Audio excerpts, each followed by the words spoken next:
Chandrababu Davos పర్యటనలో -12 డిగ్రీల చలిలో అధికారుల కంటే ముందే ఆంధ్రప్రదేశ్ స్టాల్కు వచ్చి పెట్టుబడిదారులకు వివరించారని ఓ గొప్పగా వేరే లెవెల్లో టీవీ5 జర్నలిస్ట్ మూర్తి ఇచ్చిన ఎలివేషన్స్ చూసి నెటిజన్లు ట్రోల్స్ చేస్తున్నారు. ఎందుకంటే ఇప్పటికే తెలంగాణ దావోస్ లో దాదాపు 1.25 లక్షలకు పైగా పెట్టుబడులు సమీకరించింది. పలు అమెజాన్, మెగా సహా విప్రో లాంటి పెద్ద సంస్థలతో ఒప్పందాలు చేసుకుంది.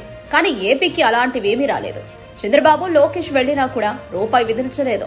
అప్పట్లో 2022లో దావోస్ పెట్టుబడుల సదస్సుకు నాటి సీఎం వైఎస్ జగన్ హాజరై దాదాపు 1.25 లక్షల పెట్టుబడులు సమీకరించారు. కానీ దాన్ని మీడియాలో హైలైట్ చేసుకోలేకపోయారు. కానీ నేడు చంద్రబాబు, లోకేష్ దావోస్ వెళ్లి ఇప్పటి వరకు ఏపీకి పెద్దగా పెట్టుబడులు తీసుకురాలేదు. దాన్ని కవర్ చేయడానికి టీవీ5 మూర్తి, ఏబిఎన్ సహా ఎల్లో మీడియా పడరాని పాటలు పడుతుంది. కాకమ్మ కథలు చెబుతూ ప్రేక్షకులు, ఆంధ్ర ప్రజల చెవుల్లో పిచ్చి పూలు పెడుతోంది. ఇప్పుడు టీవీ5 మూర్తి చంద్రబాబు దావోస్ నుంచి ఏం పట్టుకురాకపోయేసరికి ఆయన కమిట్మెంట్ పై చెప్పిన కాకమ్మ కథపై నెటిజన్లు ట్రోల్స్ చేస్తూ ఆడుకుంటున్నారు.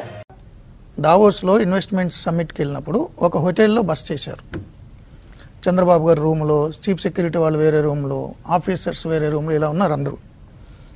అప్పుడు -12 డిగ్రీస్ టెంపరేచర్లో ఆ రూమ్, హోటల్ రూమ్ వెంటిలేటర్ కొంచెం పగిలి మంచు మొత్తం లోపలికి వస్తే రాత్రంతా నిద్ర పట్టలేదు. ఈ ఆఫీసర్స్కి ఇబ్బంది పడి రగ్గులు కప్పుకొని చాలా ప్రయత్నాలు చేసి హోటల్ స్టాఫ్కి ఫోన్లు చేసి ఏదో రాత్రంతా ఇబ్బంది పడి కొంచెం తెల్లవారుజామున నిద్రపోయారు.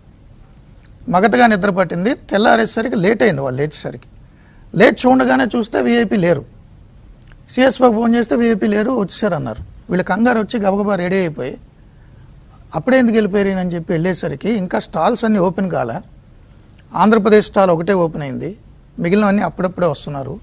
అప్పటికే వచ్చినటువంటి కొంతమంది పారిశ్రామికవేత్తలు, ఫారినర్స్ ఆంధ్రప్రదేశ్ స్టాల్ దగ్గర ఉంటే వాళ్ళందరూ రగ్గులు, మఫ్లర్లు ఇవన్నీ కప్పుకుని ఉంటే పెద్ద పెద్ద ఇవన్నీ వేసుకుని అక్కడ అదే ఖద్దరు బట్టలతో అదే వ్యక్తి అలా కూర్చుని ఇన్వెస్ట్మెంట్స్ గురించి మాట్లాడుతున్నాడు. ఆంధ్రప్రదేశ్లో ఉన్న అవకాశాలు ఏంటి? ఈ ఆఫీసర్స్ సిగ్గుతో షై ఫీల్ అయ్యి వెళ్ళి, సార్ ఏంటి సార్ ఇంత ఎర్లీగా వచ్చేసారు, మా రూమ్లో ఇలా జరిగిందంటే, అవును నా రూమ్లో కూడా జరిగింది కదా సార్, మీరు ఇలా వచ్చారు ఎందుకు సార్, కొంచెం సేపు ఉందా రావచ్చు కదా, ఎందుకు ఇంత చలిలో? నేను గవర్నమెంట్ డబ్బుతో వచ్చానయా, మనందరూ గవర్నమెంట్ ప్రజలు కట్టిన పన్నులతో విమానాల్లో వచ్చి హోటల్లో బస్ చేశాం. అందరికంటే 10 నిమిషాల ముందు నేను వస్తే నాకు ఎలాగా టైం వేస్ట్ చేయడం అనవసరం.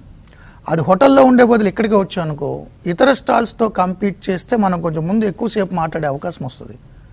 ఒక 2-3 ఫారినర్స్ అట్రాక్ట్ అయినా మన ఆంధ్రప్రదేశ్లో తెలుగు పిల్లలకు 100 మందికి ఉద్యోగాలు వస్తాయి. నేను హోటల్లో ఎందుకు ఉండాలి? ఇది చెప్తే ఆ ఆఫీసర్ కళ్ళమ్మ నీళ్ళు వచ్చినాయట. నాకు ఆయనలే చెప్పారు. అదే ఆయన విజన్, ఆయన కష్టం.